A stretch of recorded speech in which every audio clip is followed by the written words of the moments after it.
Hello everyone, I'm Eternal Flame here, and today I have a battle discussion for all y'all today. Since Mahoraga is about to fight against 15-Finger Sukuna in the anime, I decided, you know what, why not? Why not go over a discussion that I want to go over for a while, which is Mahoraga that fought Sukuna versus pre-time skip Yuta. Now, I do want to talk about post-time skip Yuta versus this Mahoraga later into the video, but this is only going to be used to talk about the Mahoraga that fought against 15-Finger Sukuna. We're also not going to be using this Mahoraga that fought against Gojo, purely because I don't think I need to discuss why a Mahoraga being amped by Sukuna would destroy pre-time skip Yuta. However, before we even get into this video, be sure to like and subscribe to anime content like this, and let's get straight into this. So for this video, I'm going to split it basically into 4 separate sections. The first section, I'm going to go over their actual stats, their speed, strength, durability, all of that good jazz, as well as their attack potency. The second section, I'm going to go over their hexes and their curse techniques and how their powers function. The third section I'm actually going to go over is their relative lore and narrative and how that compares directly against their feats and how characters view them. And the final section I'm going to go over is the battle, as well as talking about how post-time skip Yuta would do in comparison. Now up first, I am going to go over Mahoraga and his abilities and his strength, purely because Mahoraga is a lot easier to scale than Yuta, but that's mainly because Mahoraga has had only like one battle, or at least the Mahoraga we're going to talk about only has had one battle that he needs to scale off of, which is the battle against 15-Finger Yuji Kuna,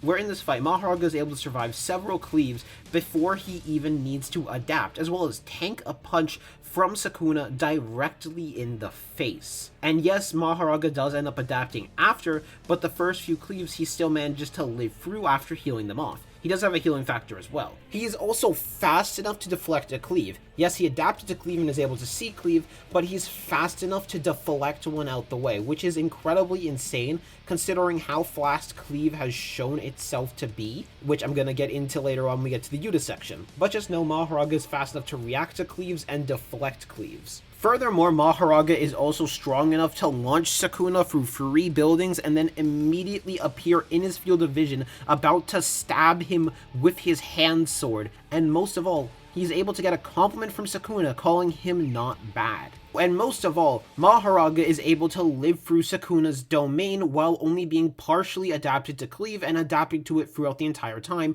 One Malevolent Shrine is a relentless attack and also allows the cleaves to be amped up by 120% due to how domains amp the technique. Now you might be wondering, okay, why is all of the 15-Finger Yuji Kuna stuff relevant and why is it important when comparing against Yuta? Well, that is purely because of who Yuta scales to in particular. So now let's get into the Yuta section of this video. Yuta Akotsu is pretty good and has amazing curse energy reinforcement and curse energy abilities. His curse energy reinforcement is so good, it allows him to beat out Yuji. Despite having a much weaker physical base, due to Yuta stating himself, he's much physically weaker on average, and Yuji saying that him and Yuta are basically opposites. Where Yuta has a weak body, he has so much curse energy, it compensates for it.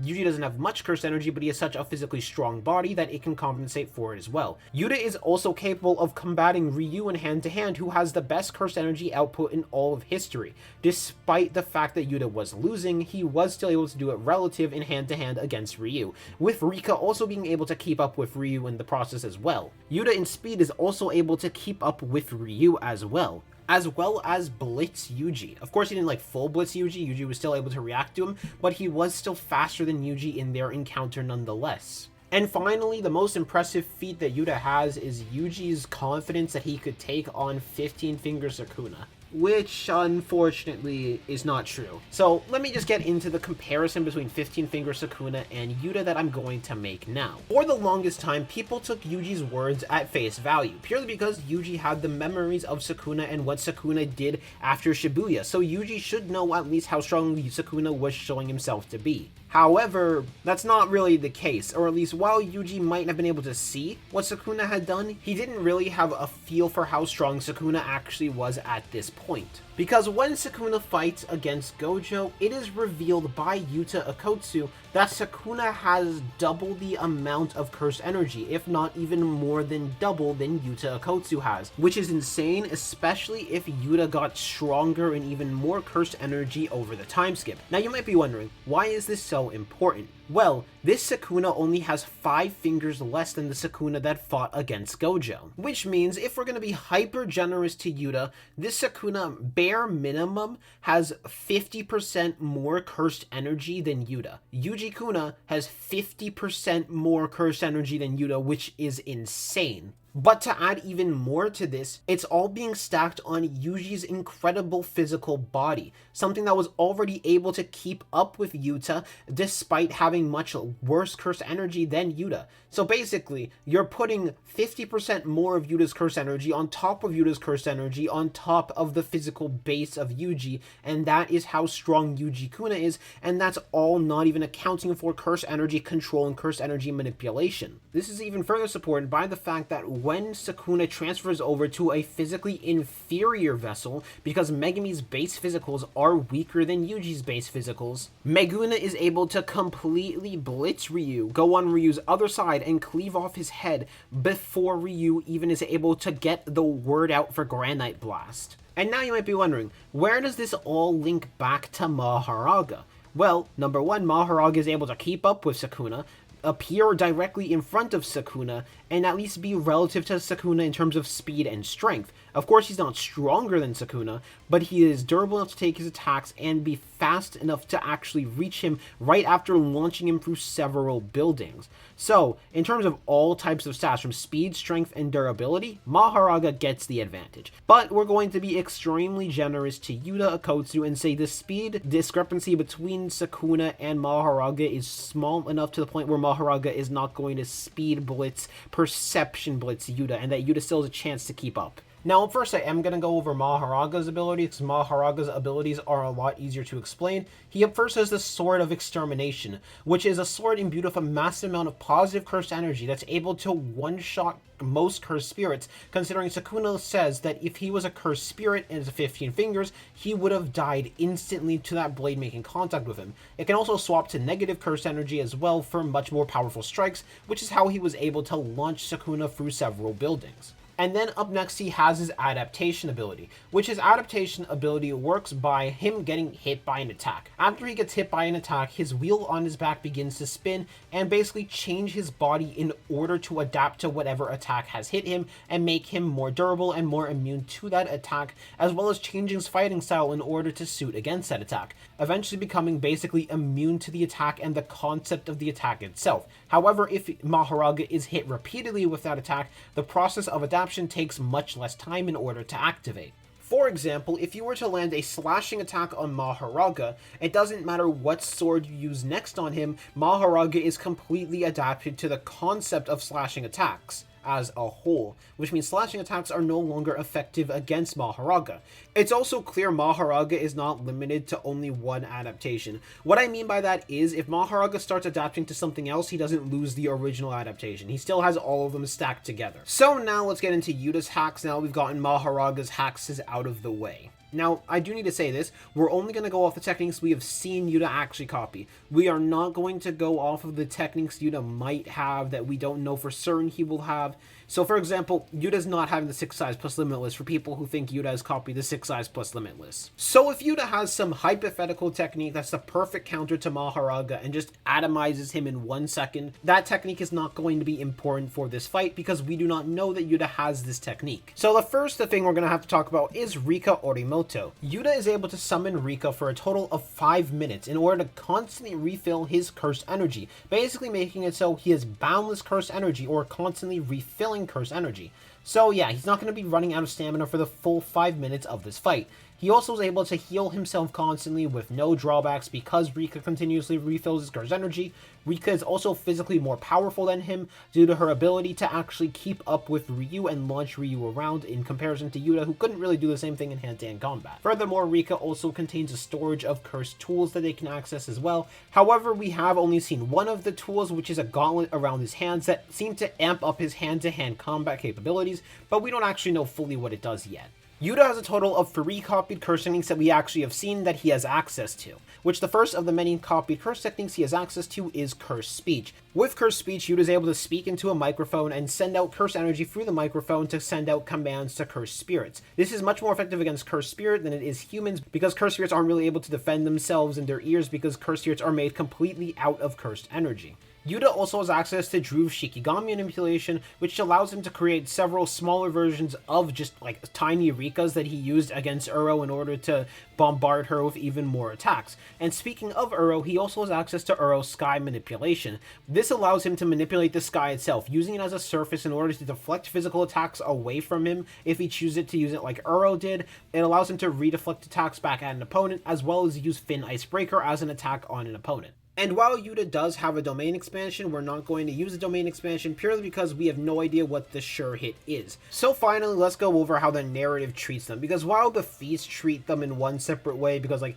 if we're going off feats, Mahoraga kinda has a massive advantage, let's talk about how the narrative treats them.